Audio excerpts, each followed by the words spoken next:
Sígueme, sígueme, dice el Señor. Déjalo todo, yo soy tu heredad, yo te sostendré, dice el Señor.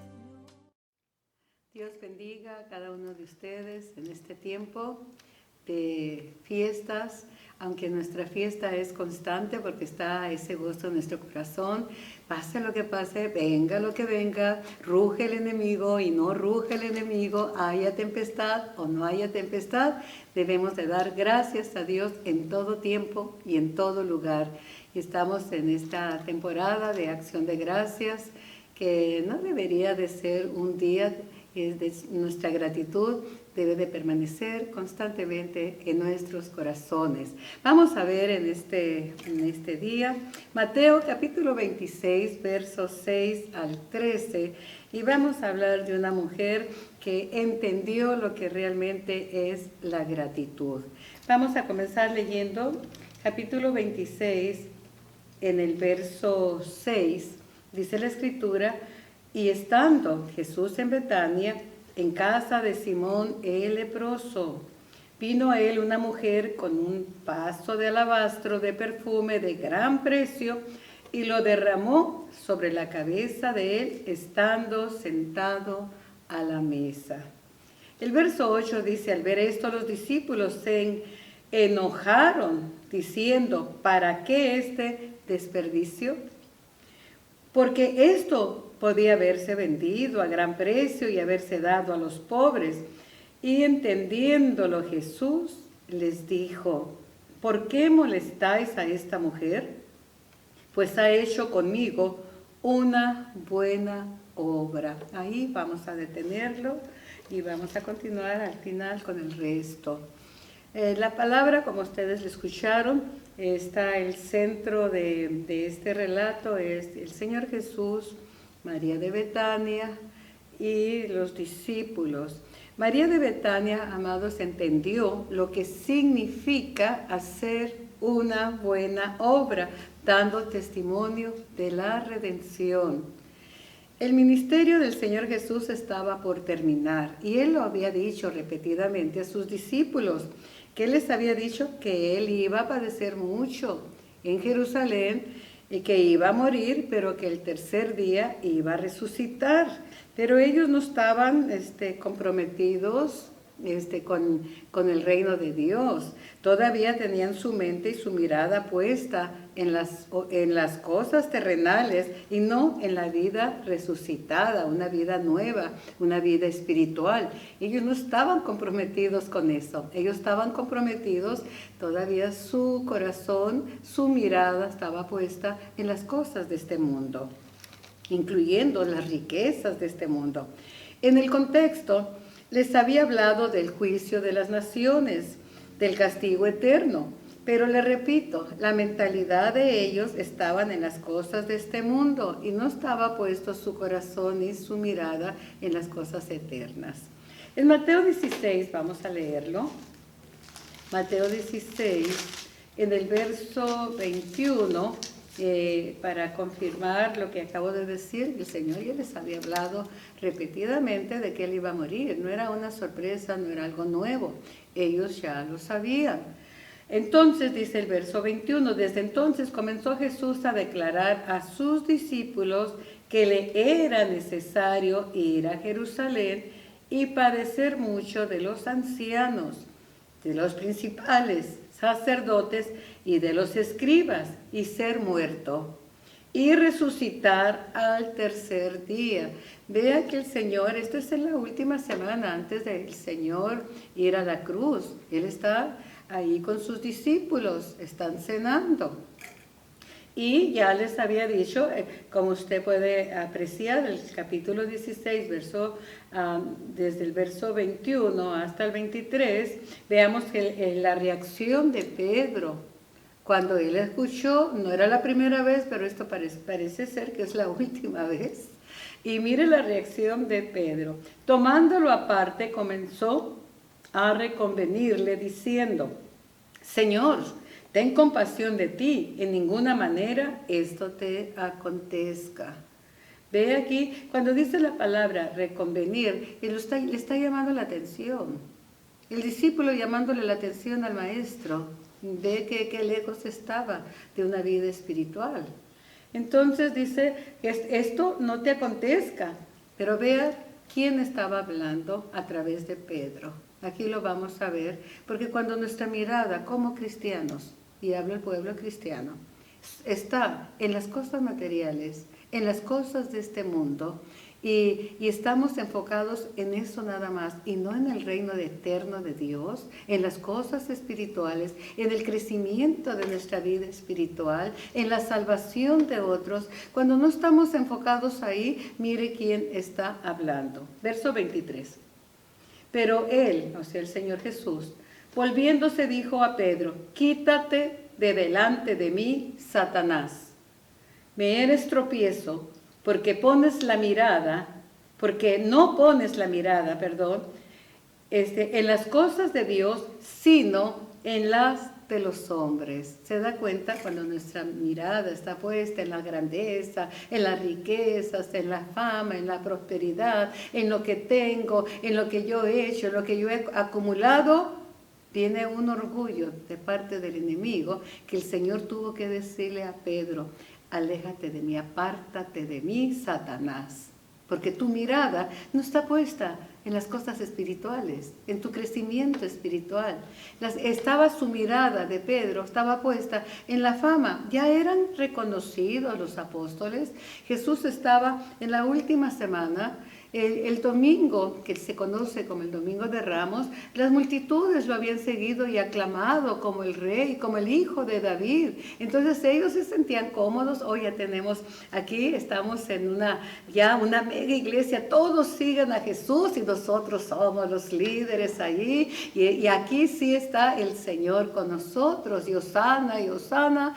Eso fue el domingo, y el viernes toda esa multitud, con mente carnal, con mente no de reino, con mente no puesta en la redención, están clamando lo contrario. Ya no es Hosana al hijo de David, ahora es crucifícale, crucifícale. ¿Por qué? Porque sus corazones no estaban en la salvación. No estaban puestos ahí. Sus corazones estaban puestos en el triunfo, que Jesús, como el hijo de David, el rey, acabara con sus enemigos, que les diera la prosperidad que habían perdido, que recuperaran la libertad y del yugo de los romanos. Estaban puestos en las cosas de este mundo. Por eso cuando vieron a un manso cordero ensangrentado, muriendo, presentado ante Pilato, crucifíquele, crucifíquele. Este no es el que nosotros esperamos. ¿Se da cuenta?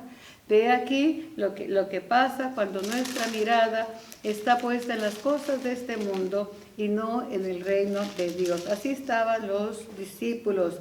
Ellos estaban mirando lo de este mundo, pero no solo Pedro.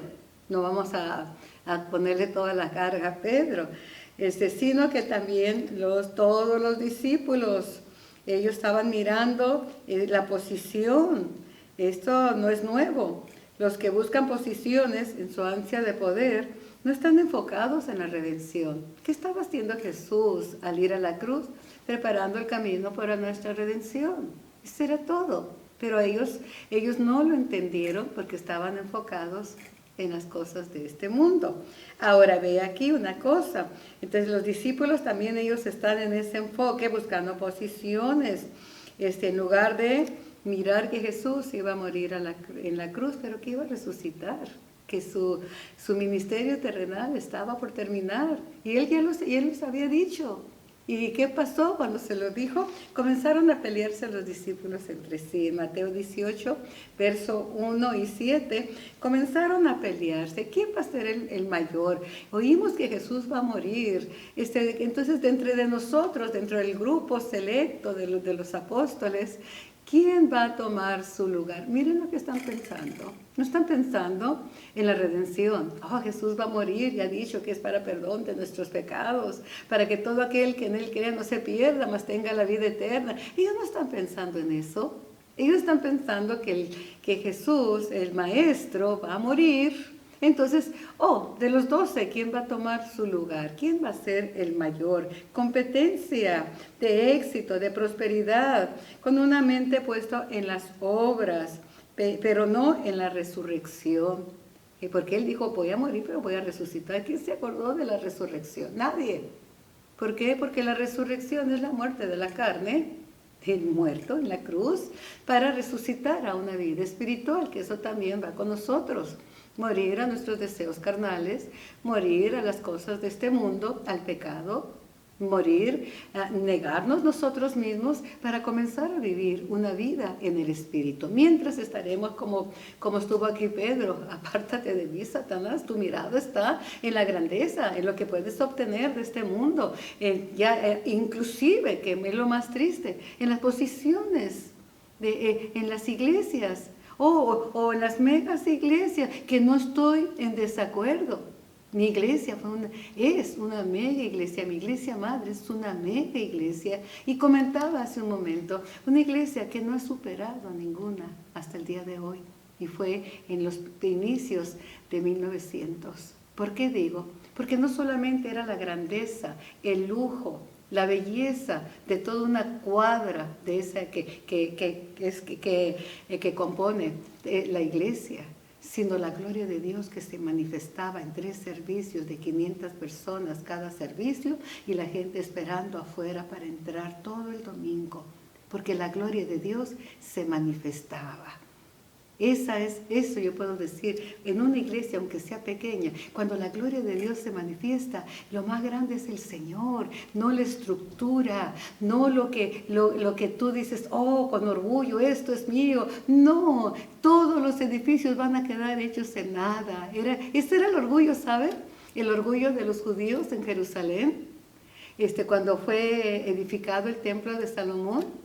Su orgullo, el templo, el esplendor. No ha habido otro edificio con más esplendor que el de Salomón. Pero ¿qué pasó? El pueblo pensó que por el templo iban a ser salvos. Desobedecieron a Dios, deshonraron a Dios, anduvieron en sus delitos y sus pecados, pero se cubrían bajo el templo. ¿Y qué pasó? Dijo el Señor, yo lo voy a destruir. Y en 3 días lo levanto. ¿De qué hablaba? De Él mismo, que Él es el templo. Si el Señor está debajo de un árbol, porque no hay iglesias que no tienen un templo donde adorar, pero si junta su congregación, porque sí los hay en los países de Latinoamérica, están debajo de un árbol y baja la gloria de Dios, porque Él es el verdadero templo. ¿Se da cuenta qué hermoso? Pero cuando se tiene la mirada en lo terrenal, esto, con los ojos fijos en lo de aquí, amados en Cristo, apártate de mí, Satanás, dijo el Señor, porque estás mirando solo lo terrenal y no estás mirando la resurrección de vida para que haya un cambio espiritual en nuestras vidas. Qué hermoso es eso. Verso 7, vamos a ver qué pasa. Vea qué reprendida le dio el Señor a Pedro, porque lo avergonzó. Porque eso no es nuestra meta, estar mirando las cosas terrenales, las posiciones, las riquezas, eso no es lo nuestro. Esto va a perecer. Haz tesoros ahí arriba, porque ya no perece nada, ya es eterno. Verso 7, vea lo que dice Mateo capítulo 26. Ellos están ahí, ve aquí, verso 7 dice, vino él una mujer, y aquí aparece una mujer que nos va a ilustrar la verdad de este pasaje. Y nos va a ilustrar lo que es realmente un corazón agradecido, que es el tema de hoy, pero hay que ver el contexto para ver de dónde llegó todo esto. En el verso 8 dice que estaba Jesús reclinado, al ver esto, es el 7. Sí. Vino él una mujer con un vaso de alabastro de perfume de gran precio y lo derramó sobre la cabeza de él, estando sentado a la mesa. Verso 8. Al ver esto, los discípulos se enojaron. Los discípulos, aquí fueron todos, no nomás Judas el interesado, el que le gustaba tomar lo que no le pertenecía. Dice aquí, los discípulos se enojaron diciendo, ¿para qué este desperdicio? Qué tremendo pensar, y hay quienes lo piensan. Pueden invertir en muchas cosas, en paseos, en diversiones, en buena ropa, buenos carros, buenas casas, pero cuando se trata de darle al Señor, lo considera un desperdicio. Qué triste, qué miserables somos cuando pensamos así, muy miserables. Aunque se viva en mansiones, seremos siempre miserables, poniendo los ojos en lo que va a perecer y tener al Señor Jesús como alguien que no tiene valor para mí. Qué tremendo. En el verso 16 y 22 que vemos cómo el Señor ya les había relatado, pero ahora viene una mujer que realmente, ya les había, relatado que iba a morir, pero ahora viene una mujer que conoce, que sabe lo que es la redención. ¿Y qué vino ella haciendo? Lo ungió con un perfume de alabastro, con aceite de gran precio, y al ver esto los discípulos ya leímos que se enojaron porque para ellos era un desperdicio derramado en la persona del Señor Jesús. ¿Podemos ver dónde están ellos? Quizás, tristemente, alguno puede estar por ahí. Ellos están con su mente puesta en las cosas de este mundo. ¿En qué están pensando? En las ganancias, en lo que pueden obtener, en hacer sus propias obras. Yo soy muy generoso, yo hago esto, yo hago lo otro. ¿De qué nos podemos jactar? Aquí en la iglesia se hace ministerio de dar, se hace ministerio de enviar a las misiones, se hace ministerio de ayudar, de dar de comer a los homeless, de dar comida a las familias. Qué hermoso ministerio. Pero eso es mi obra. Y la obra de los que trabajan en esto. Y sí, debemos de hacer obras de caridad, pero eso no es la obra del Señor Jesús. ¿Cuál fue la obra del Señor Jesús? Lo vamos a ver. Judas quería sacar de las ganancias una porción porque él era ladrón. Y no solo se busca muchas veces obtener ventaja. Hay quienes lucran con el dolor de las personas y se sienten satisfechos con hacer doler a otros. Esto es exactamente lo que en estos días está pasando. Tiempos difíciles de exaltación y orgullo, de hacer la obra del Señor a mi manera, pero sin entender lo que realmente tiene importancia para Dios. Verso 10 dice que el Señor, conociendo sus pensamientos y entendiéndolo, Jesús les dijo: ¿por qué molestáis a esta mujer? Pues ha hecho conmigo una buena obra. Nuestras obras, por muy buenas que sean, a nuestro parecer, son trapos de inmundicia, como dice Isaías capítulo 1. Entonces, por eso, ¿de qué no podemos jactar? Hoy es que yo hago, es que yo esto, es que yo lo otro. Eso no es la obra del Señor.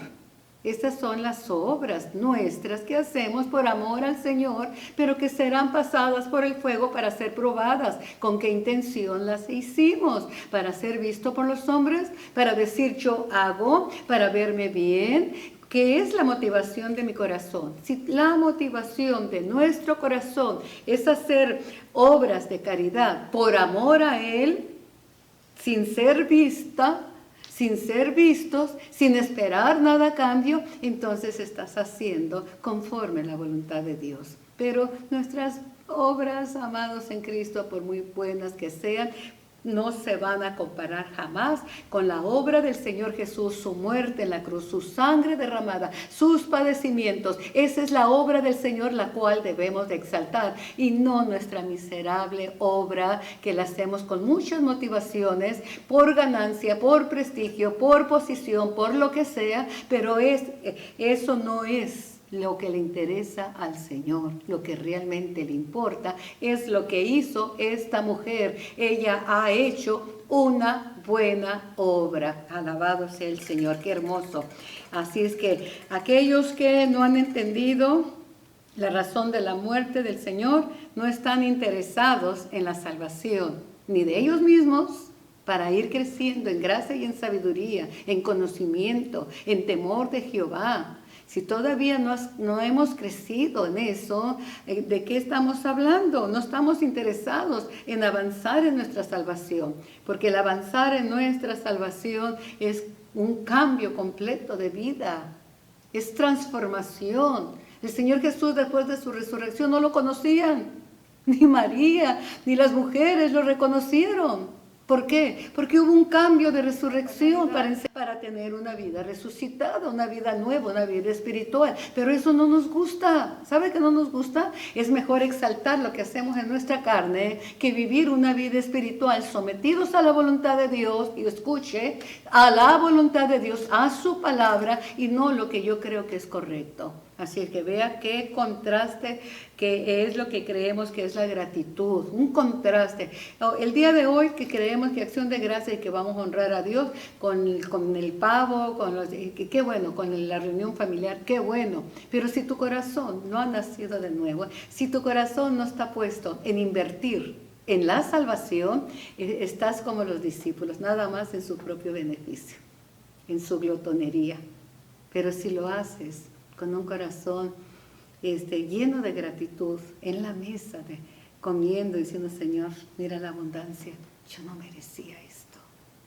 Y cuando tú lo piensas así, cuando yo lo pienso así, realmente es un corazón que tiene gratitud. Pero si nada más es porque hay la fiesta y que llegó la familia y que llegó los amigos íntimos, y que estamos comiendo y que esto no se come todos los días, has perdido tu tiempo. Ahí no hay gratitud. Ahí son unos discípulos enojados a ver qué provecho sacan, y un Judas a ver qué tal le va en la bolsa. Eso es todo, a ver si hay un regalito por ahí, etcétera, etcétera. A ver, vamos a ver. Yo recuerdo había una persona que no tenía una buena relación con una hermana aquí en la iglesia, y siempre le invitaba a sus fiestas.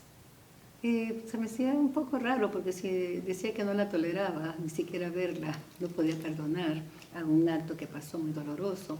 Pero ¿sabe que el día de las fiestas la invitaba? ¿Y sabe qué decía? Yo lo supe de tercera mano hasta que yo pregunté directamente.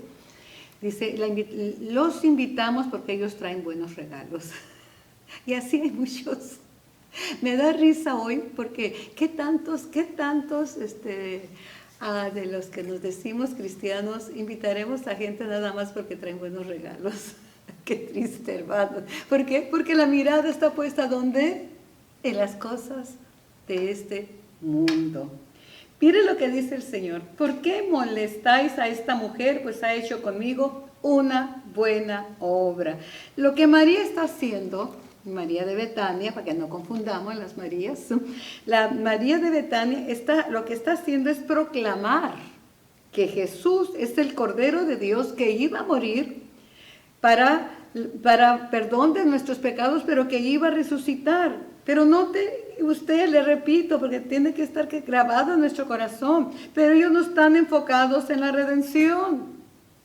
Porque la muerte de Cristo era para nuestra redención. Ellos no están enfocados en esto. Ellos están enfocados en la ganancia deshonesta, lo que pudieron haber sacado al vender ese perfume de alabastro.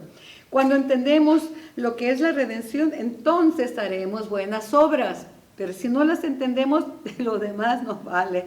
El hacer buenas obras es el resultado de conocer la verdad y responder a esta verdad. Le repito, lo que es hacer buenas obras es el resultado de conocer la verdad y responder de acuerdo a esa verdad. Él les dijo, a los pobres lo van a tener siempre, porque ellos estaban pensando en los pobres. Mire qué caritativos, qué tremendo. Dice, pero ponga atención. El Señor dijo, a mí no me van a tener siempre. Él venía solamente a morir. Él vino a hacer la voluntad de su Padre. ¿Cuál era la voluntad de su Padre? Salvar a la humanidad. ¿Y cuál fue el plan perfecto de Dios antes de la fundación del mundo? Y ya preparó el Cordero, preparó a Cristo. Cristo no vino a la fuerza, no es un mártir. Él de su propia voluntad decidió obedecer a su Padre y dijo, heme aquí, Señor, el hacer tu voluntad me complace. Ese es mi deleite. Los salmos lo dicen, Hebreos lo dice, que al hacer su voluntad, entonces cuando el Padre, el Hijo y el Espíritu Santo tuvieron el consejo, en Hechos capítulo 4, tuvieron un consejo, una reunión para el plan de redención, el Padre presentó el plan, el Hijo con gozo tomó ese plan y el Espíritu Santo estuvo involucrado también en la obra de redención. Ahora, amados en Cristo, esa era la misión del Señor, venir a morir. Esta mujer lo entendió. A los pobres los van a tener todo el tiempo, pero al Señor, no lo vamos a tener todo el tiempo, va a morir. Y después de 40 días, va a subir a la presencia del Padre. Él subió, ya físicamente no lo tenemos con nosotros, pero los pobres todavía hasta el día de hoy los tenemos, ¿sabes? Y hay mucho que hacer con ellos, por amor a Cristo. Pero aquí están los discípulos, están allí conteniendo. Él solo, le repito, vino a hacer la voluntad del Padre. ¿Cuál era la voluntad? Que Él muriera como el Cordero Pascual, como el Cordero que vino a derramar su sangre para perdón de nuestros pecados. ¿Y qué más hizo el Señor? Pues abrirnos un nuevo camino, el camino a través de su sangre para ser parte del reino de Dios. A través de ese pacto de su sangre, Él nunca se volvería a acordar de nuestros pecados. Vea la bendición, dándonos así la garantía que hemos sido perdonados y que un día entraremos a su reino. Ten la mirada puesta allá. Si no la tienes puesta allá, ¿cómo vas a llegar? Si Jesús es el camino, si tu mirada y mi mirada no está puesta en el Señor, ¿a dónde vamos a llegar? A ninguna parte. ¿A dónde tú piensas que vas a llegar al reino de Dios? Quitando la mirada del Señor y poniéndola en las cosas materiales. Estamos equivocados, completamente equivocados. El camino es Cristo y Él dijo que nuestros ojos deben estar puestos en Él, en el autor y consumador de nuestra fe. Pablo dice, prosigo hacia la meta, así agarrado de Cristo Jesús para poder llegar hacia la meta.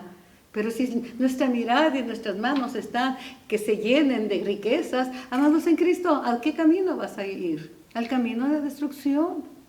Así es que verso 11 y 12 dice, a los pobres siempre los van a tener, pero ella está derramando de ese ungüento carísimo sobre mi cuerpo, dice el Señor, para mi sepultura. Ella entendió, va a morir.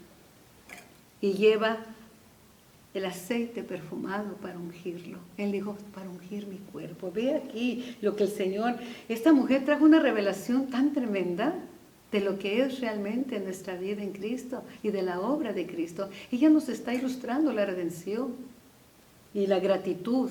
Ve aquí.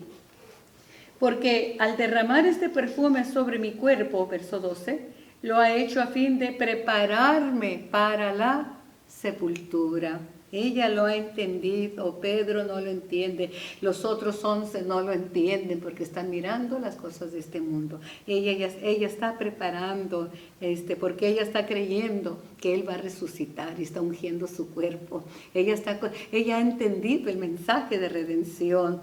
Dice, ¿por qué dice mi cuerpo?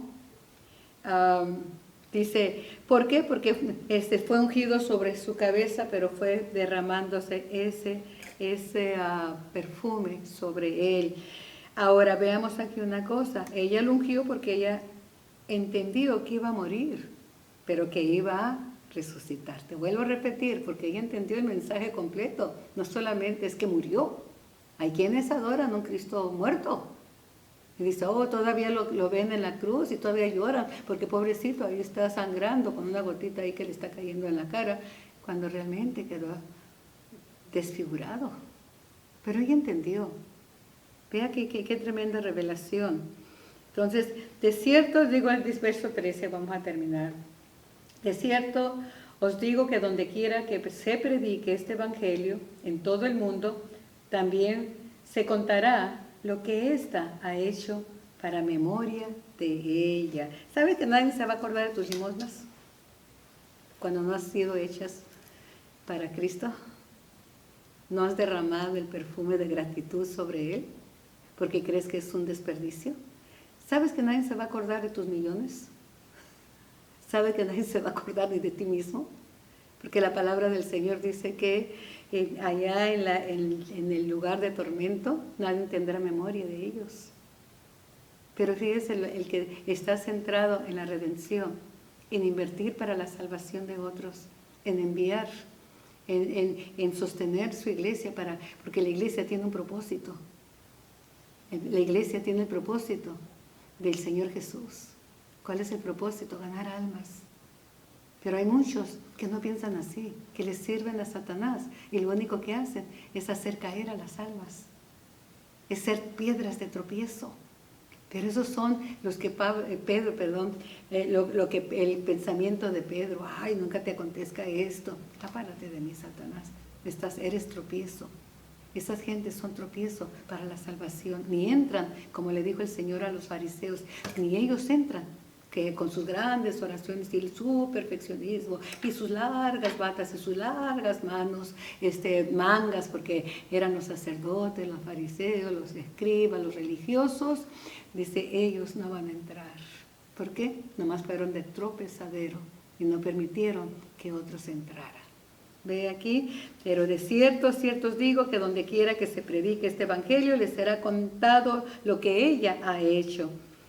O en otras palabras, se dará testimonio de su buena obra en el mundo entero. ¿Quieres que hacer buenas obras?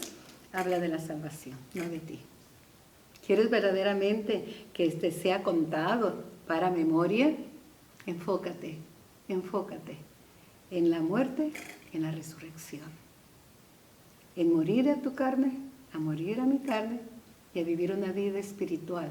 Y después de eso, que ya hayas estado en Jerusalén muerte, y que haya venido sobre ti el Espíritu Santo, entonces sí, puedes proclamar el Evangelio. Pero mientras estemos con resentimiento, con amargura, con dolor, con quejas, con aquello y que más aquello, ¿de qué salvación estás hablando? De ninguna, porque no te ha amanecido la luz de Cristo para vivir una vida completamente diferente, en una vida resucitada. Y esta mujer está viviendo. Todavía Cristo no ha muerto, todavía Cristo no ha resucitado, y ella ya tomó el mensaje y está haciendo la buena obra de invertir en Cristo Jesús con corazón agradecido. Ahora, déjeme decirle una cosa. Tenemos que tener en cuenta que esta mujer era de Betania. Vamos a separar la palabra Betania, porque Bet significa casa y Ania significa pobre. Esta mujer era sumamente pobre. En Betania había solo pobres. Podemos decir que aquí es Betania. Estamos alrededor de mucha necesidad. Pero esta mujer, a pesar de su pobreza, note usted lo que ella hace, toma un perfume de gran precio que los discípulos se enojan porque, hubiéramos dado mucho de comer a los pobres, porque era de grande precio, pero ella no lo guardó para ella, lo derramó sobre Cristo, porque ella entendió que Él lo merece todo.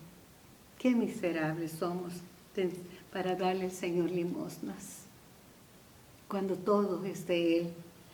Esto indica que a pesar de ser muy pobre y haber guardado un perfume de mucho valor, y no lo guardó para venderlo y salir de la pobreza, ella dio lo más costoso que ella tenía, derramándolo sobre el Señor Jesús.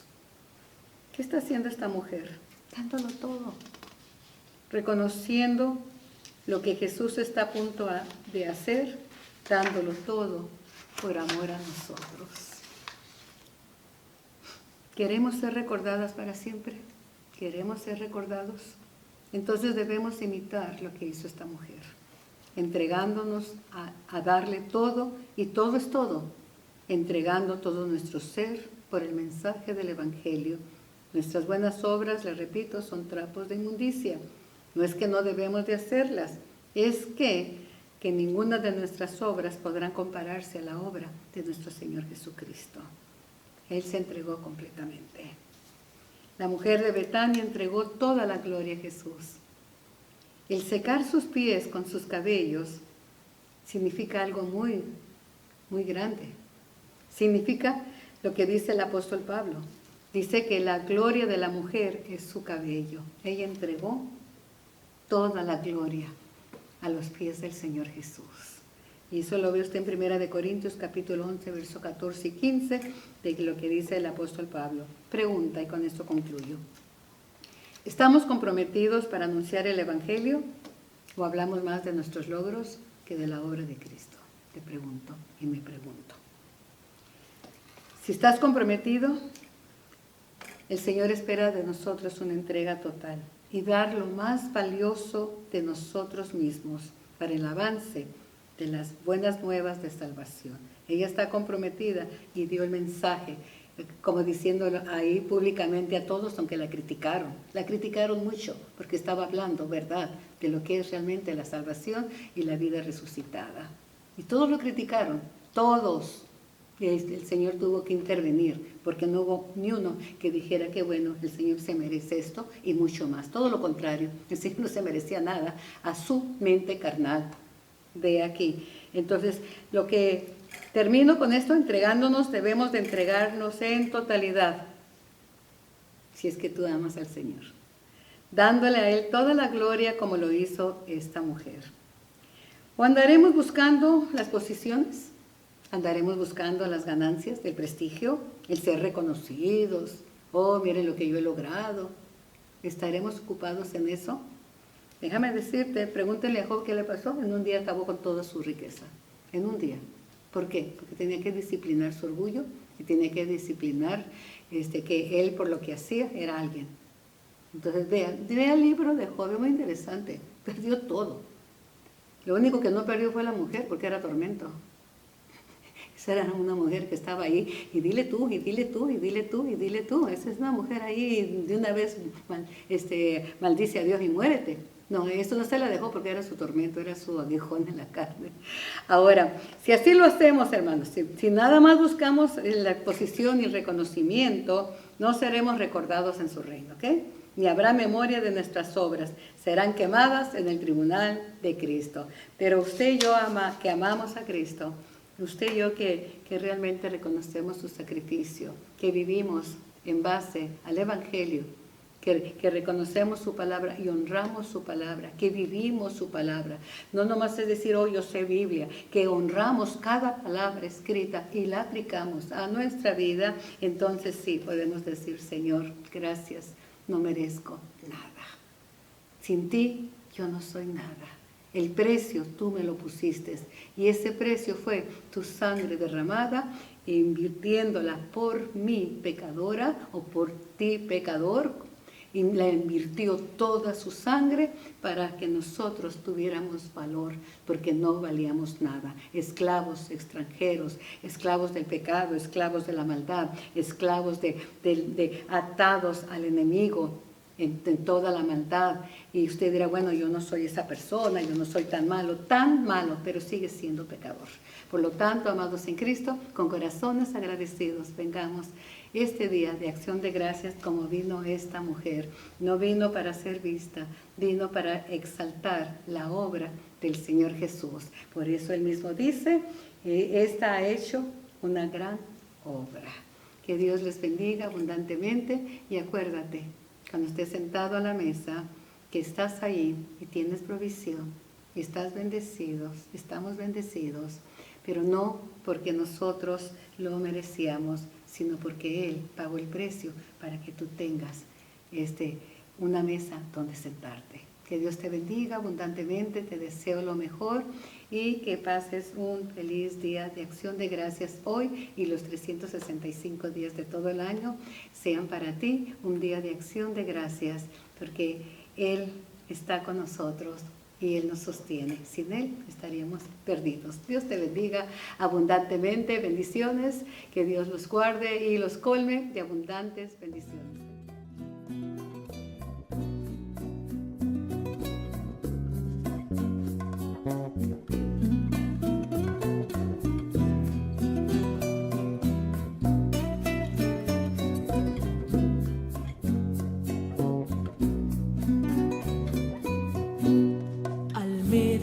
Dios mío, en las cosas que me has dado, mi corazón se alegra, se llena de emoción, pues no encuentro expresar mi Cristo, el agradecimiento de mi alma para ti.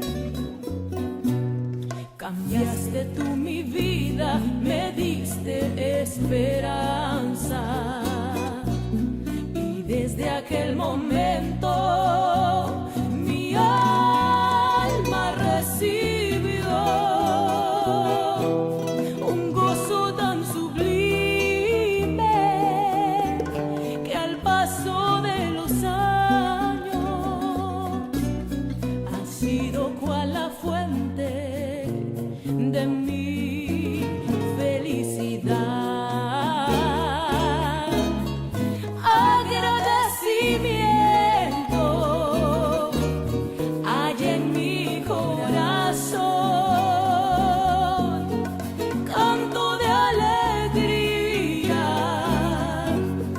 elevo con mi voz. Muchas son las cosas que mi Dios me ha dado, y en agradecimiento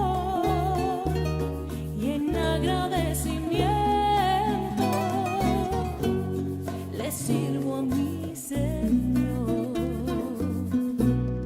Permite que mi vida yo ponga por servirte, y dentro de mi alma presente siempre estén los múltiples favores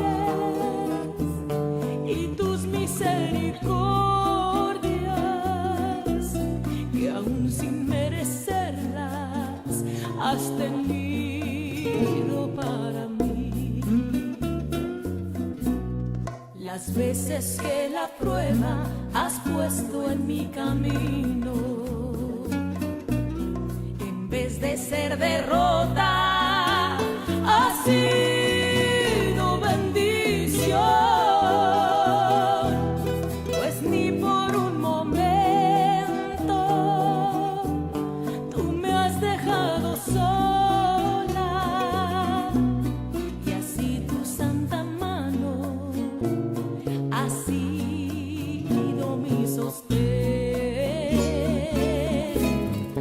Agradecimiento hay en mi corazón,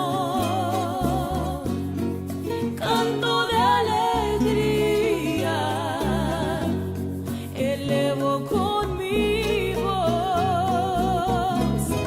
Muchas son las cosas que mi Dios me ha dado,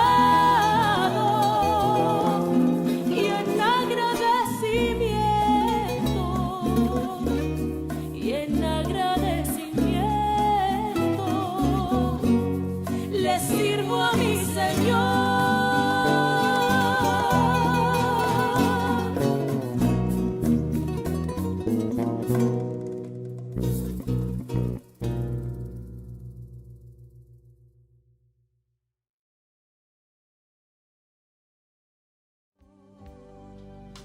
Son muchos los discípulos del Señor, pero pocos le conocen en su intimidad. Son aquellos que oyen la voz del Señor